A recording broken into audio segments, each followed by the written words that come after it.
സുപ്രഭാതം. ഒരു ചെറിയ ദൃശ്യം ചിന്തിച്ചു നോക്കൂ. ഒരു പഴയ കടയുടെ ഷട്ടർ അടഞ്ഞു കിടക്കുന്നു. ബോർഡിലെ അക്ഷരങ്ങൾ മങ്ങിപ്പോയി. അകത്ത് പൊടി. ഒരു കാലത്ത് ആളുകൾ നിറഞ്ഞിരുന്ന സ്ഥലം ഇപ്പോൾ നിശബ്ദമാണ്. അയൽക്കാരൻ കടന്നു പോകുമ്പോൾ പറയുന്നു, അവസാനിച്ചു, ഇനി ഇത് ഉയരില്ല.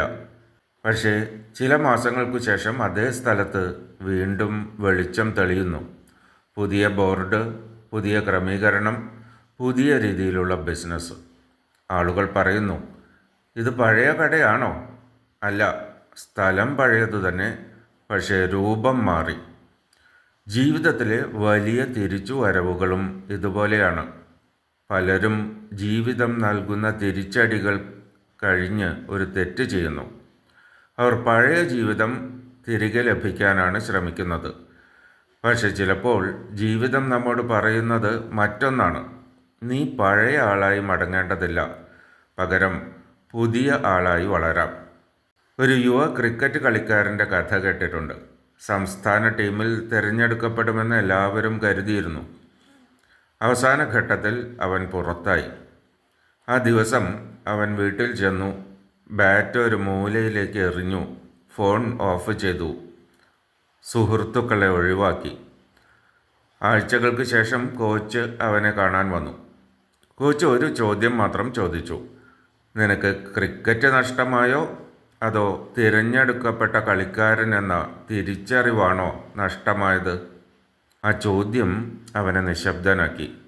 കാരണം തിരിച്ചടികൾ പലപ്പോഴും ഒരു അവസരം നഷ്ടപ്പെടുന്നതല്ല, നമ്മൾ നമ്മെക്കുറിച്ച് നിർമ്മിച്ച കഥ തകരുന്നതാണ്.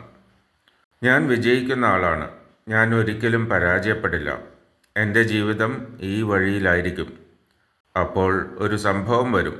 ജോലി നഷ്ടപ്പെടും, ബിസിനസ് തകരും, ബന്ധം അവസാനിക്കും, പരീക്ഷയിൽ പരാജയപ്പെടും, ആരോഗ്യ പ്രശ്നം വരും.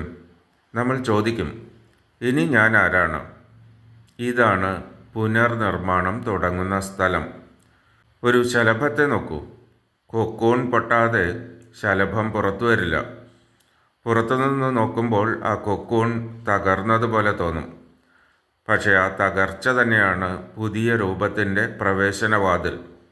മനുഷ്യജീവിതത്തിലും ചില തകർച്ചകൾ നാശമല്ല, പരിവർത്തനത്തിൻ്റെ തുടക്കമാണ്. ഒരു മധ്യവയസ്കനായ വ്യക്തിയെ ഞാൻ കണ്ടിട്ടുണ്ട്. വർഷങ്ങളോളം ഒരേ കമ്പനിയിൽ ജോലി ചെയ്തു. പെട്ടെന്ന് കമ്പനി അടഞ്ഞു.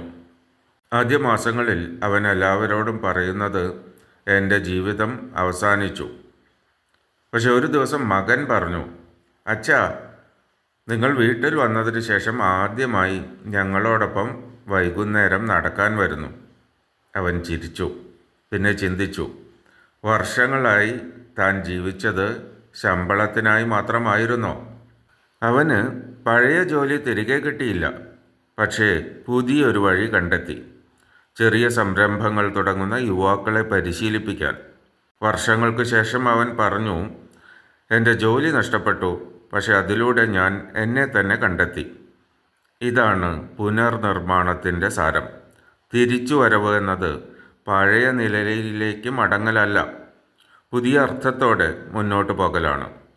പക്ഷെ ഇതെങ്ങനെ സംഭവിക്കുന്നു? ആദ്യ ഘട്ടം ദുഃഖത്തെ അംഗീകരിക്കുക. തിരിച്ചടി കഴിഞ്ഞ ഉടൻ ഞാൻ ശക്തനാണ് എന്ന് അഭിനയിക്കേണ്ടതില്ല. കരയാം, നിരാശപ്പെടാം, ആശയക്കുഴപ്പത്തിലാകാം. പൊട്ടിയ അസ്ഥി സുഖപ്പെടാൻ സമയമെടുക്കുന്നത് പോലെ പൊട്ടിയ ആത്മവിശ്വാസത്തിനും സമയം വേണം. രണ്ടാം ഘട്ടം പഴയ തിരിച്ചറിവിനെ ചോദ്യം ചെയ്യുക. നിങ്ങൾ ജോലിയല്ല, നിങ്ങൾ ബിസിനസ്സല്ല, നിങ്ങൾ ഒരു പരീക്ഷാഫലമല്ല, നിങ്ങൾ ഒരു ബന്ധത്തിൻ്റെ സ്റ്റാറ്റസ് അല്ല. ഒരു അധ്യാപകൻ വിരമിച്ചപ്പോൾ വളരെ ശൂന്യത അനുഭവിച്ചു. ഞാൻ ഇനി ആരാണ് എന്ന് ചോദിച്ചു. അപ്പോൾ മുൻ വിദ്യാർത്ഥികൾ വന്ന് പറഞ്ഞു, സർ, നിങ്ങൾ ഞങ്ങളുടെ ജീവിതം മാറ്റിയ ആളാണ്. അപ്പോൾ അദ്ദേഹം മനസ്സിലാക്കി, തൻ്റെ മൂല്യം പദവിയിലല്ല, സ്വാധീനത്തിലായിരുന്നു. മൂന്നാം ഘട്ടം ചെറിയ പരീക്ഷണങ്ങൾ തുടങ്ങുക. പുനർനിർമ്മാണം ഒരൊറ്റ വലിയ തീരുമാനത്തിലൂടെ നടക്കില്ല. ഒരു പുതിയ കോഴ്സ്, ഒരു പുതിയ കഴിവ്, ഒരു ചെറിയ സംരംഭം, ഒരു പുതിയ ദിനക്രമം, ഒരു പുതിയ സമൂഹം. ഒരു എഴുത്തുകാരിയുടെ ആദ്യ പുസ്തകം പ്രസാധകൻ നിരസിച്ചു. അവൾ രണ്ടാമത്തേത് എഴുതാൻ തുടങ്ങി, പിന്നെ മൂന്നാമത്തേത്. ആളുകൾ പിന്നീട് അവരെ ഓവർനൈറ്റ് സക്സസ് എന്ന് വിളിച്ചു. പക്ഷേ അവൾക്കറിയാമായിരുന്നു അത് ഒറ്റ രാത്രിയിലുണ്ടായ വിജയമല്ല. നിരസിക്കപ്പെട്ട ശേഷം വീണ്ടും സ്വയം രൂപപ്പെടുത്തുവാനുള്ള ധൈര്യമായിരുന്നു. ഇവിടെ ഏറ്റവും പ്രധാനപ്പെട്ട കാര്യം പറയാം. പുനർനിർമ്മാണം എന്നത് മറ്റൊരാളാകുക അല്ല, നിങ്ങളിൽ മറഞ്ഞുകിടന്നിരുന്ന സാധ്യതയെ പുറത്തു കൊണ്ടുവരികയാണ്. ഒരു വിത്തിനെ നോക്കൂ. അത് മണ്ണിനടിയിൽ ഇരിക്കുമ്പോൾ ആരും അതിനെ വലിയ വൃക്ഷമെന്ന് വിളിക്കില്ല. പക്ഷെ അതിൻ്റെ ഉള്ളിൽ ആ സാധ്യതയുണ്ടായിരുന്നു.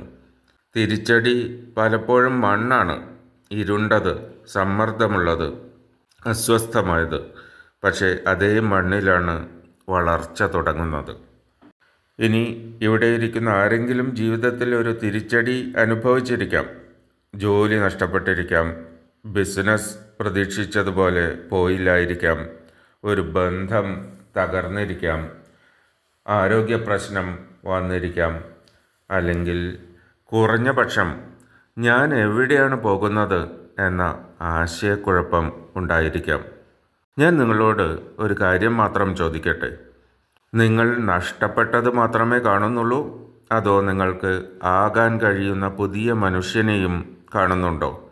കാരണം ജീവിതത്തിലെ ചില മികച്ച അധ്യായങ്ങൾ നാം ആഗ്രഹിച്ച പുസ്തകത്തിലല്ല, തകർന്നുപോയ പുസ്തകത്തിന് ശേഷം എഴുതാൻ തുടങ്ങിയ പുതിയ പുസ്തകത്തിലാണ്.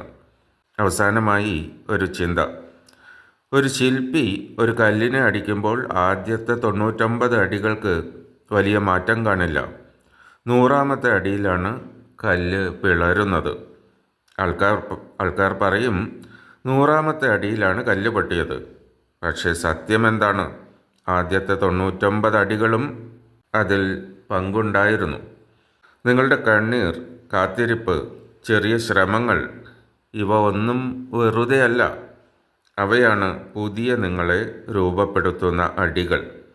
അതിനാൽ ഇന്ന് രാവിലെ പഴയ ജീവിതം തിരികെ ലഭിക്കണമെന്ന പ്രാർത്ഥന മാത്രം ചെയ്യരുത്. ഇങ്ങനെ ചോദിക്കൂ: തിരിച്ചടികൾക്ക് ശേഷമുള്ള ജീവിതത്തിൽ ഞാൻ കൂടുതൽ ജ്ഞാനമുള്ള, കൂടുതൽ ശക്തനായ, കൂടുതൽ അർത്ഥവത്തായ മനുഷ്യനായി എങ്ങനെ മാറാം? കാരണം ചിലപ്പോൾ ജീവിതം നമ്മെ തകർക്കുന്നത് അവസാനിപ്പിക്കാനല്ല, വീണ്ടും രൂപപ്പെടുത്താനാണ്. നന്ദി. നിങ്ങളുടെ ഇന്നത്തെ ദിവസം തിരിച്ചടികളെ അവസാനമായി കാണാതെ പുതിയ തുടക്കങ്ങളുടെ രൂപരേഖയായി കാണുവാനുള്ള ധൈര്യം നൽകട്ടെ.